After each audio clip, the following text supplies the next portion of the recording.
कहते हैं ना कि सबसे ज्यादा डरावनी कहानियां वो होती हैं जो सच्ची होती हैं, क्योंकि तब हमें ये पता होता है कि जो डर है उसे किसी ने सच में जिया है।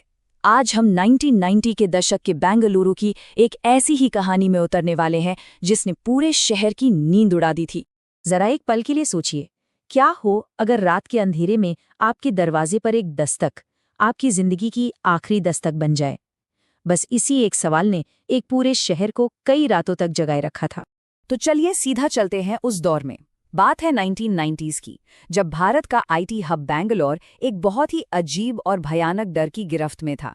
एक ऐसा डर जो बंद दरवाजों के पीछे से आता था।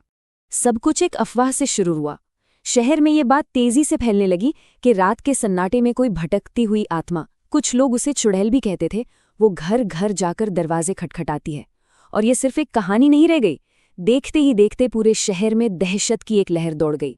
लेकिन इस पूरी कहानी का सबसे खौफनाक हिस्सा दरवाजे पर होने वाली वो दस्तक नहीं थी।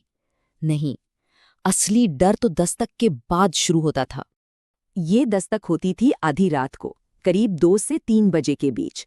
मतलब वो वक्त जब पूरा शहर सो रहा होता है और इंसान सबसे ज्यादा अकेला और वल्नरेबल महसूस करता है। लेकिन जैसा मैंने कहा, खौफ दस्तक का नहीं था।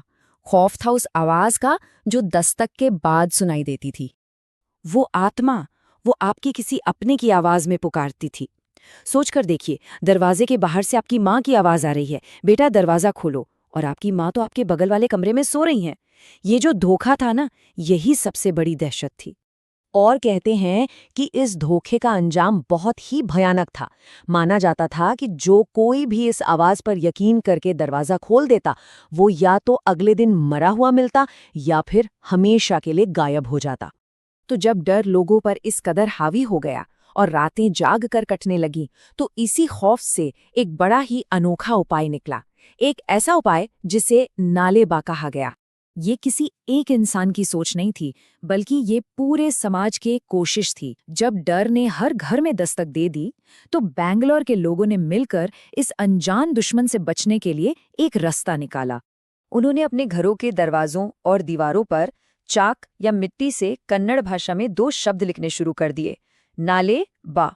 इसका सीधा सा मतलब होता है कल आना। अब सवाल ये है कि ये काम कैसे करता था। इसके पीछे की सोच भी बड़ी दिलचस्प थी। लोगों का मानना था कि जब वो आत्मा दरवाजे पर आती और नाले बा लिखा हुआ पढ़ती, तो वो इतनी अनुशासित थी कि वो अगले दिन आने का वादा करके चली जाती और अगले दिन उसे फिर से वही लिखा मिलता। बस ये सिलसिला चलता रहता और लोग महफूज रहते। तो ये तो हुई उस दौर की बात। अब जरा ये देखते हैं कि इस डर की विरासत क्या है, मतलब इसका शहर की यादों पर और संस्कृति पर क्या असर पड़ा। देखिए, इसे कोई छोटी मोटी अफवाह समझने की गलती मत कीजिएगा। ये एक शहर व्यापी घटना थी। पूरे बेंगलोर में हजारों घरों के बाहर ये 2 शब्द लिखे गए थे। ये उस दौर की दहशत का एक जीता जागता सबूत है। और ये सिर्फ सुनी सुनाई बातें नहीं हैं, इसके सबूत भी हैं। उस समय के पुलिस रिकॉर्ड्स में इस घटना को मास हिस्टीरिया, यानी एक तरह की सामूहिक घबराहट के तौर पर दर्ज किया गया है। इतना ही नहीं, शहर के कुछ पुराने इलाकों में आज भी नाले बाडे की परंपरा है और कई पुराने घरों पर आज भी इसके धुंधले निशान मिल जाते हैं। और आपको ये जानकर शायद हैरानी होगी कि ये नाले बा डे किस दिन मनाया जाता है। 1 अप्रैल को। जी हाँ, वही दिन जो मजाक और शरारतों से जुड़ा है, लेकिन बेंगलुरु में इसकी जड़ें शहर के सबसे गहरे खौफ से जुड़ी हैं। तो अब आते हैं सबसे बड़े सवाल पर। आखिर इस पूरी कहानी के पीछे का सच क्या था? क्या वो वाकई कोई आत्मा थी या कुछ और? यहाँ पर हमारे सामने 2 अलग-अलग बातें आती हैं।